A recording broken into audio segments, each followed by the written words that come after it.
It appeared that these years financially got harder for the family. More children.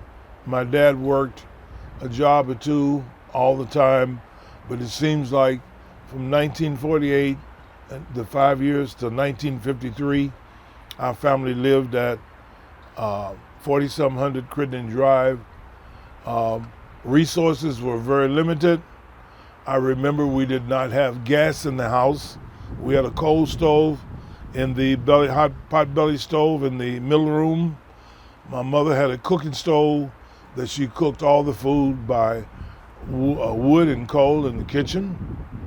And we had one bathroom, and many times with 10 people eventually in the house, there were lines in the morning to get to the bathroom.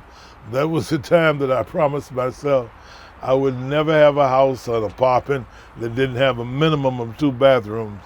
And many of my places I've owned have had 3, just because sometimes when it's only me, just because of those reckless experiences in the morning of standing in the bathroom, in bathroom door dancing, hoping to get there before you had an accident. In the wintertime, because this bathroom did not have a heater in it, I remember times that icicles were on the windows.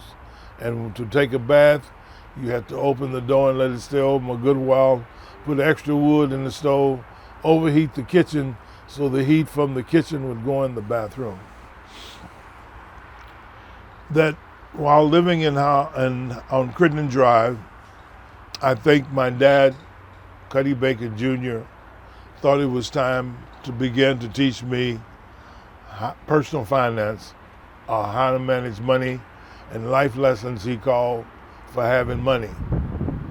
I had the occasion at about 10 years old to look him in the eye one day quietly and said, "Dad, why are we so poor?" And my dad looked at me with all the flattering confidence he had, and he was a very confident man, and smiled and said, "Son, I got news for you. We're not poor." I said, "But Dad, these shoes I have on have a hole in them, and I have some cardboard to keep my feet from being on the ground." He said, "That's just a pair of worn out shoes, son.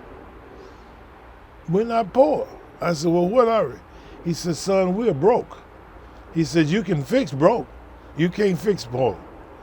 For the first time, I learned that poor and poverty was a state of mind, that my dad had a very rich outlook on life, and he took the next few minutes to explain to me how I could correct poor and never use poor and change poor to broke.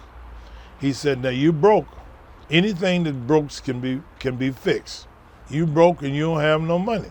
You need a job or business, a way to get money. Once you get money, you won't be broke no more, but you'll never poor, because you're bacon, and I want you to always know the only reason that you don't have money is you're not working or you don't have a business."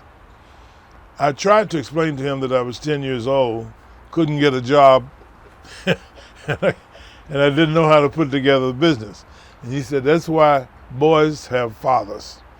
Sit down here and I'm going to show you a business that's going to take you from being broke to having money." He said, "In addition, I'm building you a wagon."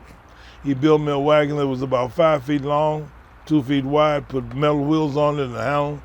He said, "I want you to go to every house, 2 blocks, north, south, west of us, and tell them you're the neighborhood delivery boy. You will deliver coal and wood, which a lot of people use from the coal yard, and you will go to the store. You will run any kind of errands." He said, "At the end of next week, after you go to every door, come back and tell me how much you made." Fast forward the end of the next week, I had made $6.50. I reported to him and said, "Dad, at my new business, I made $6.50. He said, "Son, you have learned a life lesson. The only way you're going to ever get any money in this world is through your business working or job." He said, "Now, I also want you to know, do not ever ask me for any money again. When you need money, that allowance you said you thought you needed at $5 a week, you will make your $5 or your $6 with that wagon. From that day on to this day, I have never asked my dad for money but one time. He gave me a loan in college my sophomore year for $60. I paid him back by the end of the year. It brought tears to his eyes, but he did take the $60 and smiled and told me what a great son I was. Fast forward, and Howland Park lasted, Crittenden Drive living, and it was rough days, lasted from 48 to roughly 1953.